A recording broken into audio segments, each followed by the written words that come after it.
From Washington, the McLaughlin Group, the American original. For over 3 decades, the sharpest minds, best sources, hardest talk. Issue 1, blank vote. I'm just not ready to do that at this point. I'm not there right now. And I hope to, though, and I want to. Although he had a quote, unquote, very positive meeting with Donald Trump this week, Republican Speaker of the House, Paul Ryan, says he cannot yet endorse his party's presumptive presidential nominee. And Mr. Ryan isn't the only Republican to say so. 2 former presidents, George H.W. Bush and George W. Bush, have also rejected Trump, as has Senator Lindsey Graham and a number of senior evangelical conservatives. Yet other Republicans, like Senator John McCain, whom Mr. Trump once strongly criticized, are now supporting the businessman. And some say even President Obama might secretly be happy Mr. Trump is the GOP nominee. After all, Mr. Trump is seen as more likely than his defeated challenger, Ted Cruz, to preserve Mr. Obama's legacy. Question, is the GOP imploding? No, it's not, John. It's in the process of coming together. Let's talk about Ryan, though. He made a terrible mistake. I mean, here Trump went out there, won 10 million votes, swept all the primaries and caucuses, and into the nominee, and then he says, I'm not sure I'm going to endorse him. And then they call for this meeting, and what that amounts to is Ryan, in effect, is holding Donald Trump up to make concessions about his policy positions, which Trump is not going to do, and Ryan is going to have to walk this cat back.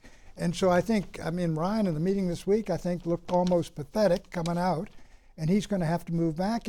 But eventually, I think almost all of the Republicans, and Trump is open to it, all of them are going to come around, except for maybe the Bush family, because of what happened to Jeb. But there's no doubt about it. Trump has an agenda on immigration and trade and intervention abroad and on entitlements, which contradicts the agenda of Paul Ryan. When was the last deep breach between the conservative movement and the GOP presidential nominee? When was the last deep rift? Look across the aisle.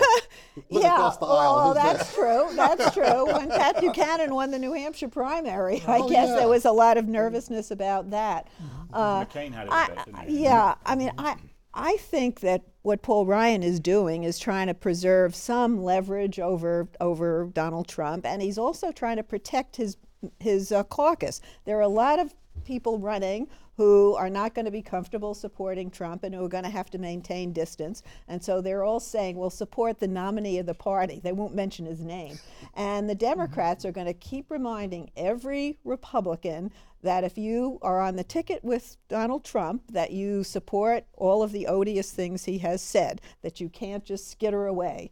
And so, yes, I think the Republican Party is imploding on issues because Trump does represent a set of issues that's much more in alignment with the country in a number of these areas. Yes, so there will be a new Republican Party coming out of this, and it won't take a victory by Donald Trump to bring that about. The reason, I just couldn't disagree more strongly with Pat. I have to say, like Paul Ryan, I think if the party, it's not about the party, it's not about an individual, it's about an ideology, it's about a belief of what conservatism stands. Does Trump own the Republican mantle for the presidency? Yes, he's entitled to it, he has won it.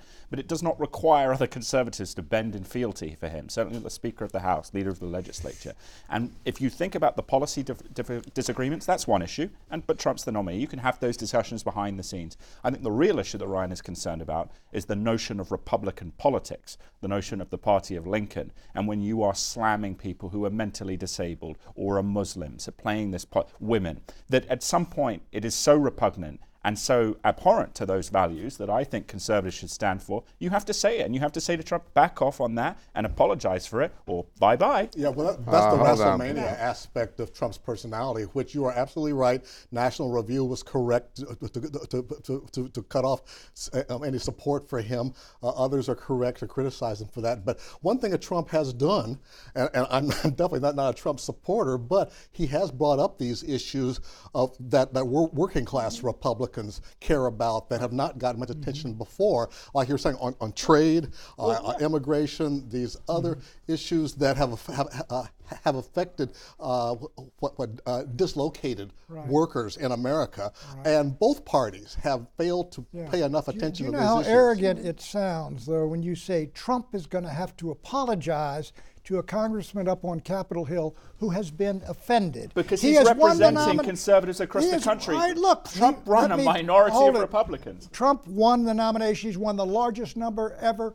And nobody has asked Paul Ryan to recant a single belief or a single statement. If he wants to stand by his position, fine. The second and third man in the House are going to work with Trump. They ought to work around this roadblock. But eventually you watch Paul Ryan, he'll come into camp. I agree with that. And what Paul Ryan is worried about is his own personal political future. He doesn't want to tie himself to a Donald Trump who's going to go over the cliff in November, and he wants to grab a little moral high ground, and even if he ends up supporting the nominee, he can say, you know, I opposed him on a lot of these issues. What planet is conservatism on, though, Pat, that Trump doesn't want to reform entitlements, which are going to bankrupt the future of the country? This is what is conservatism? It's a joke. But let me tell you what would be a joke is walking out there and saying we're going to cut Medicare, as Ryan has been saying. We're not talking about that. We're talking about reforming it for people under 55, which Ryan has proposed. That's Ryan's agenda. His agenda is on trade, staying out of these foreign wars, America first, immigration reform. This has got the country on fire, and anti-establishment is the line that Trump has got. Why would you give that up and come begging to Paul Ryan? If we're talking about Paul Ryan's agenda on entitlement reform, they do need to be reformed. But taxes have got to be part of that. He only wants to do it on his terms. So that's going to be left to the next president, obviously. The Conservative Digest said this about Ronald Reagan in 1983. Right. Mr. Reagan is now seen as untrustworthy by many conservatives who believe he has betrayed his own principles in an effort to appease his critics. That was in the New York Times. 6/26/83. Yep, can Donald Trump take comfort from getting the same treatment from movement conservatives? Happened, John? Just a moment, like Paul Ryan. Well, look, that Reagan received. I know about the Conservative Digest, and I know all those guys. And the conservatives will come around the conservatives will come around as they did for Reagan. Most will choose not to go off the cliff waving the flag. When Reagan did Grenada, they all came home and the economy took off and they all went along with us. Let me tell you what Ryan is risking doing. Playing the Nelson Rockefeller spoiler role, showing up at the convention, you've got to condemn extremism, we can't have this in the party. He wind up a dead dog along with George Romney's father. Nixon went all out for a guy he disagreed with, Goldwater in 1964, and wound up with 2 nominations for president and the new majority. It's about interest, not about politics. You guys take a walk. Good. Well, let's see. I knew Nelson Rockefeller. Paul Ryan is no Nelson Rockefeller. Okay, elections. Get this. Due to changing demographics, more states are predisposed towards the Democratic Party. That, says Washington Post Chris Saliza, makes Mr. Trump's path to 270 Electoral College votes a big challenge. Still, Mr. Trump's problems don't end there, because the business magnate has poor favorability ratings with women, millennials, and minorities. Republican leaders also fear that if Donald Trump struggles, Democrats will be far more likely to retake control of the U.S. Senate in November, 6 months from now. But perhaps there's light at the end of the tunnel. In new polls released this week by the respected Quinnipiac poll agency, Donald Trump is within the margin of error against Hillary Clinton in Florida and Pennsylvania, and ahead of the former First Lady in Ohio. How does Donald Trump get to 270? Eleanor Clift. He thinks he can double down on male grievance in this country and mobilize this forgotten middle class of mostly white working men, and that he can take a couple of Midwestern states that have basically voted Democratic in the last half a dozen elections. And the one poll that you put up from Ohio, he did better than Hillary Clinton because he did better among men than she did among women. But women are the majority of the electorate, and his numbers among women are Here's how pathetic. he does it, John. He gets the Republican base, which is probably about 250 votes, and then he's got to do Pennsylvania or Michigan or some of those blue states, and it's going to be a tough climb, and it'll be very narrow if he does it, but it can be done. It is possible. He's got to get single women, who are probably the most important post-Labor Day swing vote contingent, and more women turn out for the general election than in the primaries. And he's got to win Ohio. No Republican gets to the White House without winning Ohio. So Kasich in the VP, maybe. He's got to get suburban Republican women who are not in his camp right now. Issue 2, cities of peace attacked. Just weeks after the ancient Syrian city of Palmyra was recaptured by Syrian and Russian forces, it is again under threat, namely by ISIS, also known as ISIL, and Daesh forces. We were thrilled with the Russian President Putin's gift to the Syrians. Guev Concert and Symphony Orchestra from St. Petersburg. And there was bad news from the Iraqi capital, Baghdad. On Wednesday, ISIL detonated 3 bombs, killing at least 93 Shia Muslim Iraqis, whom Daesh believes were apostates. The attacks come at a particularly difficult time for Iraq. Many Iraqis of all creeds, led by a Shia cleric, Muqtada al-Sadr, are protesting the government of Prime Minister Haider al-Abadi, demanding reforms against sectarian patronage. During the 2003 to 2009 period in Iraq, Mr. al-Sadr's Shia Jaish al-Mahdi militia regularly battled the U.S. military. But today, Mr. al-Sadr has reinvented himself as a nationalist populist. But complicating matters for him, Iraqi Kurds in Iran are opposed to those reforms. They fear their loss of influence will follow. Pat, will you summarize? Well, what's going on, John, if you're talking about ISIS or Daesh, is they have lost, the terrorists in Syria and Iraq combined, have lost 40% of their territory. Raqqa in Syria, which is the capital of ISIS in Syria, is under great pressure, as is Mosul. However, the problem the Americans have and the others have is they don't have the ground forces to take Mosul or to take Raqqa. The ones doing real fighting in both countries are Kurds, and the Kurds in Iraq are very pro-American, but the Kurds in Syria, the Turks regard as terrorists. And the Turks are having problems also with ISIS. John, there simply is, if you talk about the good guy forces, there's simply not enough ground forces right now to annihilate ISIS in Iraq and Syria, and that problem's going to exist when Barack Obama leaves office. I don't know. Well, Iraq is struggling within itself because the government is collapsing, and you have the Sunni-Shiite divide in all of these conflicts. And so I think if there's an overriding message here, it's that America should not get more deeply involved. And I think the president is trying to hold that line so he does not hand his successor a worse situation than what he was handed. I think the opposite conclusion. I think it shows the United States needs to get more involved, not necessarily in ground forces. I think that is the lesson there in the Bush administration. But more special forces, the president's moving in that direction. More importantly, in terms of Baghdad, because that's the heart of all this, is that consolidating Abadi to make the reforms he needs to make, potentially even dealing with al-Sadr. We should do that. He was our enemy. Things change. It's an imperfect world. Because the problem at the moment is groups the Iranians are supporting through proxies, the Badr organization, they are pushing against Abadi, trying to make these reforms to make Iraq a multi-sectarian, more stable state, trying to make it a bit more like Lebanon instead of Tehran. That requires our influence, and we had it until the end of 2011, but then we withdrew. I think you're right, and I'm waiting to see if this is going to be an issue in our November elections here, frankly, because the irony here is that Hillary Clinton has got the reputation now of being more hawkish than President Obama, and Trump is moving in that direction of being more dovish.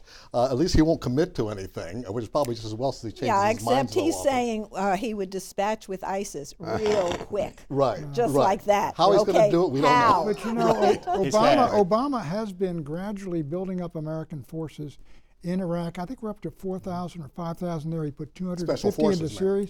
Yeah, Senator Kaine, who I admire, from Virginia, has really demanded that, look, the Congress of the United States speak to the fact, are we at war? If so, authorize the president to fight a war. And they've refused to do this. The Constitutionalist Party, Republican Party, won't authorize or not authorize the president to go to war. Yeah, we know they're not going to do it, and it's a wonderful diversion to argue about it. This is how security analyst describes Iraq's battle against ISIS. The current descriptor is, quote, countrywide strategic stalemate, unquote. The government is trying to mount an offensive to retake Fallujah, but political turmoil in Baghdad is interfering. What are your impressions of Big casino is Mosul, John, not Fallujah. But, you know, if you can't take Fallujah, you're not going to be able to take Mosul, which is the second largest city in the country. And again, you're going to have more ground troops than you got. The Kurds are not anxious to go far outside of Kurdish territory, what they're going to have for their state, and fight for it. But they're trying to take territory as well now. I think in the absence of American kind of interlocutor relationships, again, people like Ryan Crocker, one of the greatest servants of this country we've ever had. People know a lot about Petraeus. Ryan Crocker, who was the ambassador, you know, that's what we need. People, and you only have that, though, with your tangible influence on the ground to say, hey, form that compromise, because we're going to be here when the Iranians try and whack you in the middle of the night. How many American troops would you send? I would send probably two. If you talk about JSOC, I would send two more squadrons in terms of direct action, and probably 5. There's 120 guys, and then I would probably send 5,000 groups to do. Mosul's a city of 1 million people. Oh no, I'm saying JTACs, but you embed them with the Iraqis. The Iraqi military has improved. I'm not saying send an American Marine, battalion into Mosul. It's real easy to decide these issues sitting in the comfort of a television studio. But this is what the senior military officers are asking for. It's not me. Yeah, and then you got the problems with the Russian and the Chinese in the South China Sea, and a lot of folks want to get into a dust-up with Iran. Look, just give them we're the stretched world, right? pretty thin. Give them the world. We're stretched pretty thin. Why is it always our assignment, not the assignment, Does for the example? world feel stable? Yeah. We'll just live in expectation. Issue 3, Facebook versus conservatives. The fact is that we have evidence of them blacklisting, in a lot of cases, conservative news. Facebook is the popular social media website used by hundreds of millions of people every day. But Facebook is censoring conservative news. So says Michael Nunez, editor of technology news website Gizmodo. In a report this week, Mr. Nunez outlines claims by former Facebook employees that Facebook news curators block conservative news events, such as the annual CPAC conference, from appearing on news feeds. This is notable, says Mr. Nunez, because Facebook asserts that its news feed is operated under impartial computer algorithms, not human editors. And while Facebook denies this, to some, this report is further evidence of media bias towards liberals and against conservatives. Is Facebook not only anti-conservative, but pro-progressive in the news articles it claims are trending? I ask you, Tom Rogan.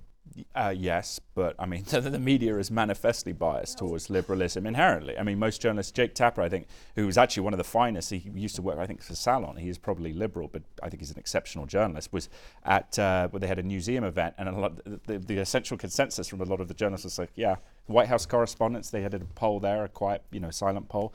There is inherent bias, but the way to deal with bias is to some of the most popular cable station is Fox. Yeah. It's got a bias towards conservatives. MSNBC has a former Republican congressman with a Morning Joe show that's very popular. I think this show is biased towards the right. You want the whole world? Eleanor, you've heard me. Deal with it. No, but that's, you deal with it, and you have more Wall ideas. Street Journal editorial page is very conservative. So is the New York Times editorial page. And Eleanor, you got the Times and the Post and ABC and NBC and CBS. I wish. Mr. Agnew said this 50 years ago, and it's been true ever since. And where is he now? You've been riding that. I mean, here we where are. we're all going to be. Thank you. That's right. But I mean, this is always a great circular argument in this wonderful land of ours with You mean Chicago? free press. The wonderful land of ours. I mean the United States of America, John.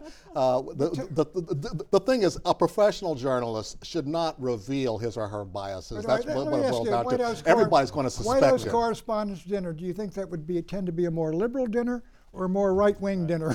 I don't know The exactly. audience at that dinner But was let's give a mostly advertisers. Actually, let's give a shout out. Let's say there were people up on the stage from Fox News as well. I mean, We can give a shout out this is kind of endless to game. Eleanor's reporting for the Daily Beast. You read, I mean, honestly, you read Eleanor's article at the Daily Beast, you very rarely can get an idea of political viewpoint. So we're following the Europeans in Journalism that is sense. a craft. We're following the Europeans in that sense because for almost about 100 years, we believed in objectivity in this country almost religiously. In fact, that's going by the wayside now, and I think Fox News led the way. I'm not saying it's necessarily bad. You know, some people say it's better to have your biases right up front in your media. that's why everyone but I loves think this most show. people, what most people want is fairness. Because it's really. reporting blended with that. Fox News followed Clarence. The reason they created Fox News is because the whole thing was the other way. That's what Roger That's Ailes why says. That's what he that's why it claims. stands out. It was ingenious marketing on his part, but that was a claim. It gave him a great excuse to be far more biased to the right, explicitly so, while the regular media were still trying hard to look objective. Yeah, well, if you're so good at diagnosing that, try this. If Donald Trump wins the presidency, will Mark Zuckerberg use Facebook to try to undermine the White House? You got it? Look, if Yes Donald or no? Donald Trump wins the presidency, he's going to have a hard time from left-wing journalists. Yes.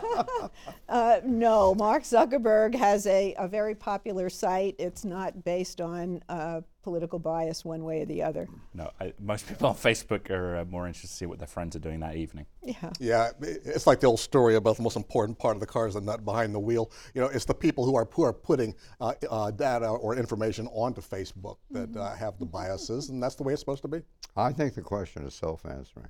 Okay. Well, I'm not just going to leave it alone. Okay. Issue 4, Legacy and Hiroshima. August 6, 1945, under orders from President Harry Truman, the crew of the Enola Gay drops an atomic bomb. Their target, the militarily command city of Hiroshima. At least 70,000 people were killed and tens of thousands more wounded. 3 days later, another atomic bomb was used against the Japanese city of Nagasaki. Shortly thereafter, Japan surrendered, thus ending a Second World War. In the wreckage of Hiroshima, great controversy was born. Since then, historians have debated the moral and political import of President Truman's actions. And this month is the first visit by a sitting president. Barack Obama will visit Hiroshima and address the Japanese people. The White House insists that President Obama won't apologize for the U.S. bombings. Still, some believe the president's visit will signify U.S. regret for what occurred there nearly 71 years ago. Question, is this visit a good idea? Tom Rogan. No, I think it's a very bad idea, and for a simple reason is that the president, if he was going to go, should have explicitly said that it was the right thing to do for Harry Truman. And the fact he's going and hedging and not apologizing means that it will be perceived around the world as a sort of apology. And the reason I think that especially matters is it's unpleasant for the men and women of the U.S. military who expect a commander-in-chief through history and the total war that was the Second World War to take a firm stand. I mean, it's basic military doctrine. It's an excellent decision to go ahead with this trip, and it's long overdue. It underscores this president's and this country's commitment to no further spread of nuclear weapons, and it acknowledges a terrible time in Japan's history and in our history. He's not going to relitigate it. He's not going to, explain the decision. He may put it in some context. It's not an apology. He has a very strong, has forged a very strong relationship with the Japanese. I think this is actually a beautiful moment that countries who were at war can come together. John, hold on, your Pat. film. Here are a couple of recent examples of President Obama apologizing for the actions of his predecessors. This year in Argentina, he apologized for U.S. involvement with the military junta in the 1970s and the 1980s. Has he ever apologized for the U.S. in front of a multilateral body? Yes, indeed. He apologized for the U.S.'s, quote, dictating to the G20, and he also made a global apology for the war on terror. Did he use the word apology? He's not going to apologize at Hiroshima, Right. John. But let me say this. Dictating is the word he used. Did he use the word apology, though? It was in the context of a clear apology. Well, in No, that context, John, that's not good no, enough. the apology The is not right has been accusing Obama repeatedly of apologies that he never delivered. Right. Now, just because you're trying to clarify history or establish policy doesn't mean it's an apology. Right. But remember, you're talking about a president with a lot of enemies out there who want to mischaracterize the way he treats history. Just because, hold on, Let's please. get Hold back on. to Hiroshima. You had film up there. You had Douglas MacArthur on the Missouri shaking hands with Jonathan Wainwright, who was tortured, who was captured in the Philippines. Obama is not going to apologize at Hiroshima, but Douglas MacArthur opposed after the fact, said, I would have opposed that, so did other generals. And frankly, I wish they had dropped the first atomic bomb at the end of Tokyo Bay as a demonstration of what's going to happen before you dropped it on that defenseless city. They weren't sure, confident. No, they weren't. The Manhattan. They were not confident afraid in their they ability. would be accused of bluffing. That's why they wanted to be as dramatic as they could. And the invasion operations were very much Well, that's approaching the moral underway. argument. Get it done. I don't the oppose psychological that. impact. All right, You have got to how end many a are total you war. allowed to slaughter? How many hundreds of thousands are you allowed to slaughter to prevent an invasion which even more may die? Can you just directly kill at random morally? No, but you would. But how many? What was the military assessments of casualties in Well, invading the mainland? Were hundreds of mixed. thousands. Yeah, but this is fine after the fact, and there's no perfect answer. And so he is not going to go back over that ground. But to go there and to acknowledge America's role, and then ask the world to accept this country as the leader in non-proliferation, so this never happens again. False prediction. Will Donald Trump pick Newt Gingrich as his running mate? Yes or no? Possible, but I say no. No. No. No. 5 no's. Bye-bye.